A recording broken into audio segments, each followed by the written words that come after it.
Shri Advani ji raised it. All of you all will also remember, and we have repeatedly said this. The Congress party only mocked at it, laughed at it, as though it was not an issue at all. But having won the election, and probably having gauged the mood of the nation, they had to come in to say within 100 days that they will take steps to get the black money back to the country. But after that, naturally, nothing was moving.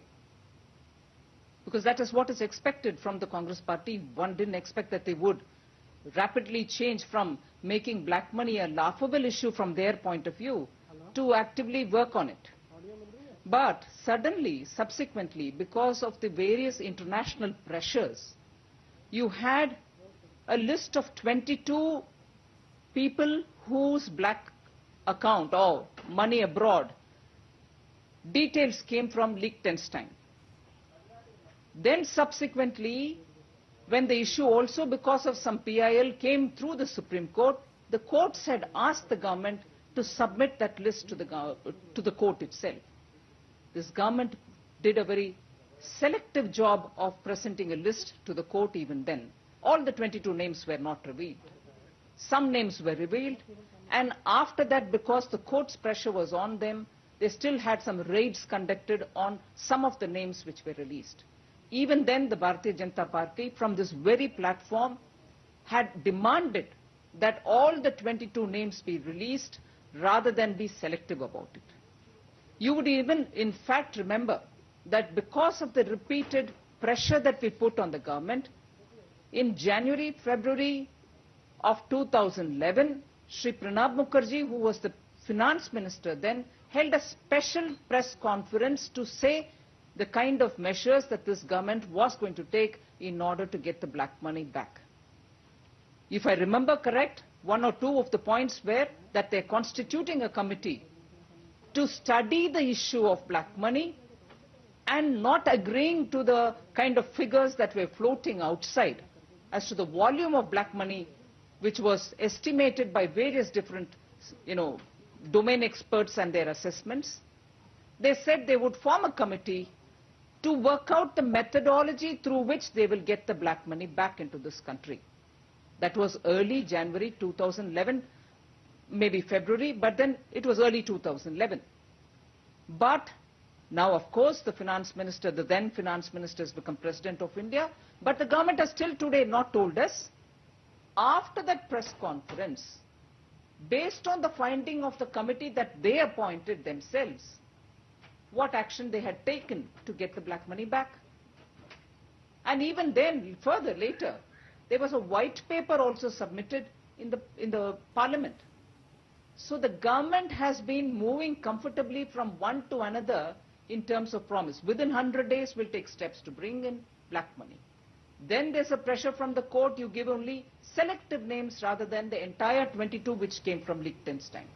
Then you move on to a situation where more pressure is forming. Small countries abroad are all trying to, get their black money back to themselves. We are told, no, it is a double taxation business, so we have to be extremely careful, whereas that is not a main issue at all. And then we've been told severally that there were, agreements with several countries, and those bipartite agreements will determine how money will be gotten back, because we cannot harass people. Then came the white paper. Then when through the French government, a list of 700 people's names came out, demand was there from us. I remember from this very platform we had demanded, saying, release the names. Even then the names were not released, leading to a suspicion that the government is probably keen on protecting some of the names which were in these lists, whether of the Liechtenstein list or of the French government list. Today, you again have this debate about black money, about the lists which are coming, and about the inaction of this government in this matter.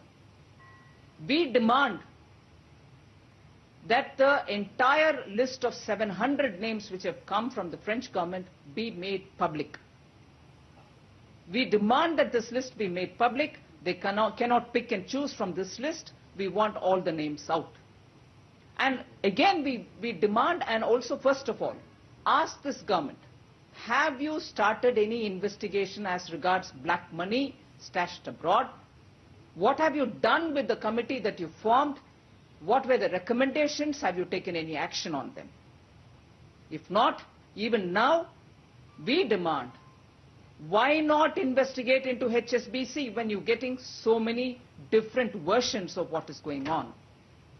And if apologies are being tendered by HSBC, did they have a knowledge of the list of 700 names that they already procured from wherever? And therefore, we demand an investigation. If the government, first of all, cannot explain what action they have taken, what are the things they are doing about getting black money, have they started investigating anybody, we demand that they investigate into this HSBC affair.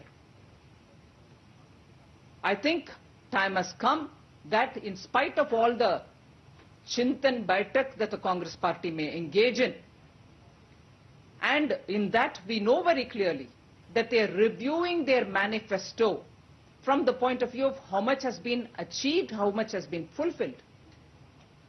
If we go by the 100 days promise, the list of 100 days promises that they made, within 100 days we do A, we do B, C and so on, your commitment within 100 days about black money has not been fulfilled till today. So the Chintan Baitak, before it concludes, should make an honest statement of how they have failed to do many things, but that which was not part of the manifesto has been achieved to the fullest. A scandal a day, corruption to the hilt, volumes of corruption going astronomically. Obviously, these are not things which were part of your manifesto, but you've succeeded in achieving them.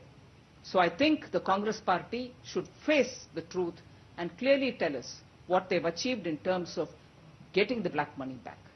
Thank you.